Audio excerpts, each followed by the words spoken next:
What I'm telling you, though, is you're either going to come in here on February 6th with that $7,000 and $7,025 for the cost of that engagement ring, or either you need to come back here with that engagement ring and for the complainant to say, yes, this is my engagement ring.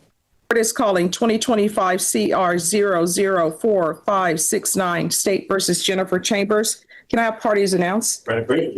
Alexander Cross for the defense. And are you Ms. Chambers? Did you review I'm sorry, counsel, have you received all discovery? Did you review it with your client? We have, Judge. Court will find that the state is in compliance with discovery. Did you review the true bill of indictment with your attorney? Did you understand it? Counsel, do you waive the reading of the indictment? We do, Your Honor. State, are you proceeding on the indictment as presented? We are, Judge. All right, Ms. Chambers, did you review the court admonishments with your attorney? Did you understand it and sign it in all the appropriate places? You're charged with theft of property, $2,500 to $30,000 as a state jail felony. Range of punishment is anywhere from 180 days up to 2 years in the state jail facility and up to a $10,000 fine. If you have a plea with the state, the court does not have to follow your plea. If for any reason the court does not follow your plea and gives you more than you bargained for, the fact that you entered a plea will not be used against you and you will be allowed to withdraw your plea. You have a right to jury trial, a right for you or your attorney to cross-examine and confront any witnesses the state would call, and the right to remain silent. By entering this plea, you're giving up those rights. Did you intend to give up those rights and enter into a plea in this case? I'm sorry? Yes, ma'am. Did you review the application for community supervision with your attorney? Did you understand it and sign it? Yes, ma'am. Counsel, has your client been able to provide you with any defenses? She has. Do you believe she has a rational as well as a factual understanding of the charges against her? She does, Your Honor. Do you believe she's currently competent and was legally sane at the time of the offense? She is and was, Your Honor. Ms. Chambers, has anyone threatened you, coerced you, or placed you in fear to get you to enter the plea? Anyone promised you anything other than the plea? Are you satisfied with the way you've been represented? If you're not a U.S. citizen, by entering this plea, you will be deported, denied naturalization, and re-entry. Did you understand? Yes, ma'am. Court will find that defendant has knowingly and voluntarily waived the right to jury trial. Did you review the plea bargain page with your attorney? Did you understand it? Yes. According to the plea, punishment is to be assessed at 2 years in the state jail facility. There's a $1,000 fine to be probated. There's to be restitution to the complainant in the amount of $7,025. Did you understand that to be the plea? Yes, ma'am. And I'm sorry, and the state is recommending community supervision. Is that the plea, state and defense? It is, Judge. Yes, Judge. Did you review the waiver of appeal paragraph with your attorney? Did you understand it and sign it in both places? By signing that, you're waiving your right to appeal. The only items that can be appealed are written pretrial motions that have been filed, heard, and ruled upon by the court. Did you understand? Yes, ma'am. Counsel, are there been any such motions? No, Your Honor. Outside the agreement, the state is recommending your community supervision be for a term of 3 years and there be a TAP evaluation. Did you understand those were recommendations from the state and the court does not have to follow those recommendations? Yes, ma'am. Then to the offenses charged, how do you plead? Guilty, not guilty, or no contest? State any evidence. Judge, we offer exhibit number 1. No objections. State, have you spoken with the complainant? Yeah. Thank you. You may be excused. Did you review the waiver and stipulations with your attorney? Did you understand it and sign it in all the appropriate places? Yes, ma'am. Again, did you understand you have a right to jury trial, a right for you or your attorney to cross-examine and confront any witnesses the state would call, and the right to remain silent? Yes, ma'am. Did you understand that today the state will be presenting evidence in the form of witnesses' statements and police reports, but most importantly, there'll be no live testimony? Did you understand? Yes, ma'am. Court will find that defendant has knowingly and voluntarily waived and consented to stipulation of testimony and stipulations. Court will accept into evidence states exhibits 1 and attachments and review the same.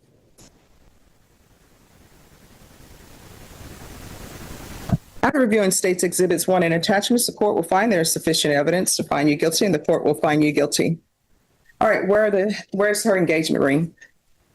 What did you do with it?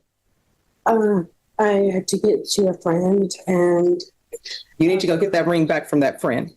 I don't communicate with her anymore. I don't. You better pick up the phone, find that friend. This lady wants her engagement ring back. I know that my friend. Well, she's not my friend anymore, but she's currently incarcerated. Oh, well, you don't have her family members. I don't think they let her take the ring to the prison with her. Right. And why did you hand this ring over to your friend? It was bad decisions. No. There's a reason. If you steal something like a ring or a car and you hand it over to somebody, you're expecting something. So why did you hand her this engagement ring? Because she said that she could be able to sell it. All right. So here's the thing.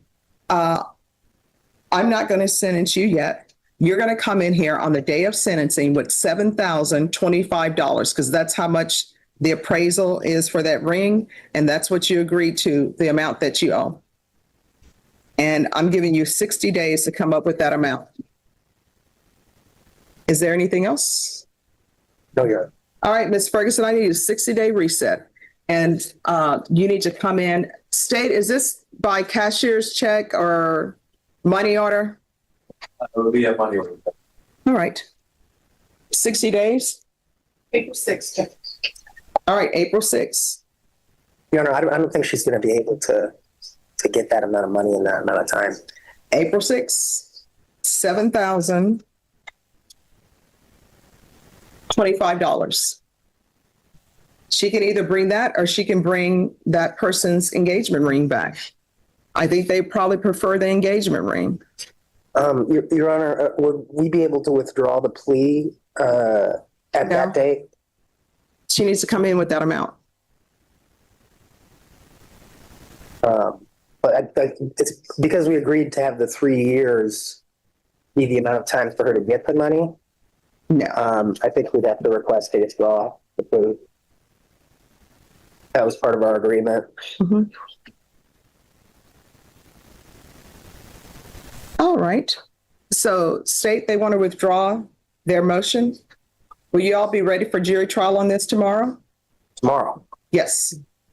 Judge, I think plea has already been made on record. We're just holding it back for sentencing. They can't apply that now. Well, here's the thing.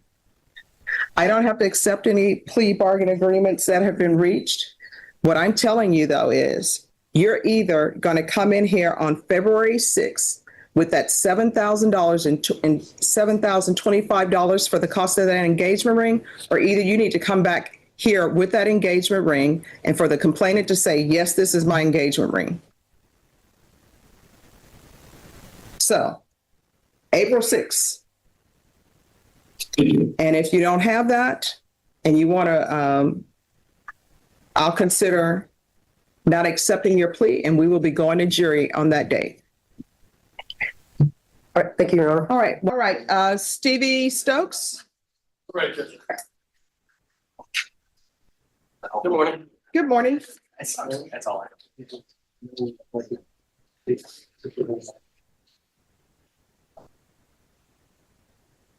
All right. We're set for jury trial. Judge, Mr. Stokes, number one, we received a new offer today. Number two, Mr. Stokes, after discussing the case with him, no longer wishes for me to be his counsel.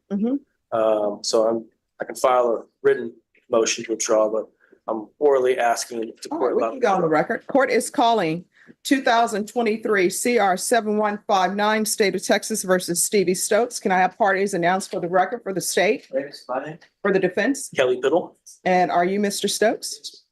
All right, your counsel, you want to do an oral motion to withdraw? Yes, Judge. Any objection to the oral motion? Okay. All right, you may proceed. Judge, after conferring with the clients and with the client's family, and speaking with him this morning, he no longer wishes for me to be his attorney. I feel that the attorney-client relationship has deteriorated, and I don't believe he trusts my counsel anymore. And so I'm asking the court to allow me to withdraw. In addition, the client's family, not anything to do with the client, but the client's family has been has written me and has not been written the most kind things to me. Okay, all right. All right, motion to withdraw is denied. You're set for jury trial today. If your family wishes to hire an attorney, then that attorney needs to be here this afternoon, prepared for trial. In addition, Judge, Yes. I thought this case was set at impact. And so I approached Judge Jarrett, who was set at impact last week, and I filed a motion for continuance, which I discussed with the state. And I got that signed by Judge Jarrett. Well, I'm unsigning it. That's withdrawn. This is set Impact, you go to Impact, to try cases. This case has been pending since 2023 of September. We're coming up on a full year for this case. This case is going to trial, right? And we can go off the record. Let me explain something to you. One attorney told me when I was starting out, he said, Stephanie, when I was a defense attorney, he's like, Stephanie, you know, you really should be winning every case that you try. I'm like, what? How can this be done? He said, if we can write our own facts, we can win every case. Guess what? Can't write your own facts. Your attorney looks at the police report, maybe talks to you. If your family were not present, you know, he can talk to them or not talk to them. He represents you. The state will tender an offer because in this court, I require that the state tender an offer. Your attorney then is legally and ethically obligated to give you that offer. You can think it's a ridiculous offer. You can accept it or not accept it. You can say, you know what, I won't accept this, but I'll accept offer B. And then your attorney will give that counter offer to the state, and the state will say, you know, we're not offering that. We're only offering what we've already offered you before. Otherwise, we're going to trial. Then your decision is either you want to go to trial or you don't want to go to trial. Your attorney cannot make the state dismiss the case. They can't make the state give you an offer that you feel that you are deserving of. So this is going to trial today. It's been around for too long. All right. Judge, And here's the thing. I always tell people, treat everybody with respect. You know, treat everybody with respect. Yes. But I wanted a bench trial. All right. Well, you can talk to your attorney and see if he wants to do a bench trial. If he wants to do a bench trial, then I will hear it. And this is what I will tell people about a bench trial with Stephanie Boyd. It can be a capital murder. If it's a capital murder and somebody decide they want a bench trial and we go out through the steps for there to be a bench trial, guess what? If there's not enough evidence, I'm going to find somebody not guilty. If there is enough evidence to prove the case beyond a reasonable doubt, I'm going to find them guilty. The only exception to that is if my mom is on trial. Because if my mom is on trial and I'm hearing it, it's going to be not guilty. But other than that, it's guilty or either not guilty, and I just listen to the facts. You understand? So if you want to think about a bench trial, the state has to agree to a bench trial. You can't just say, I want a bench trial. And then if the state disagrees with your right to have a bench trial, they can do that because the state is entitled to a jury trial as well. But if you're coming to me and you want me to listen to the facts, I will listen to the facts and I will make a decision. But if the state is able to prove their case beyond a reasonable doubt, it's going to be a guilty verdict. If they can't prove their case beyond a reasonable doubt, it's going to be a not guilty verdict. And I think people in this court and defense attorneys will tell you, I've had cases before me for a bench trial where a person's been found not guilty. I've had cases before me with a bench trial where a person has been found guilty. I'm just a straight shooter. You understand?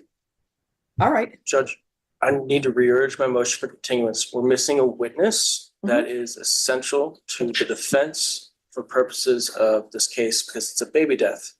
I need this witness. All right. And has this witness been subpoenaed?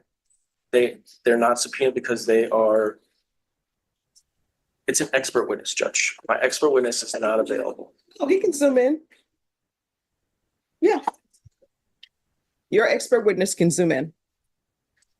All right. Thank you. And also, Judge, I think the bench trial request is something that we have to take into consideration. As well, we may have to change it to a bench trial. You have to take it upstairs until the first second time, withdraw or waive on my own. I do have to. Okay. And I don't mean any disrespect to anyone, but I know that the chiefs are not actually trying cases.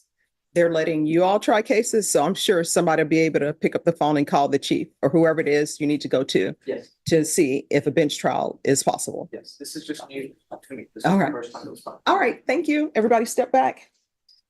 Inside a tense Texas courtroom, Jennifer Chambers expected a simple plea hearing after being accused of stealing a $7,000 engagement ring.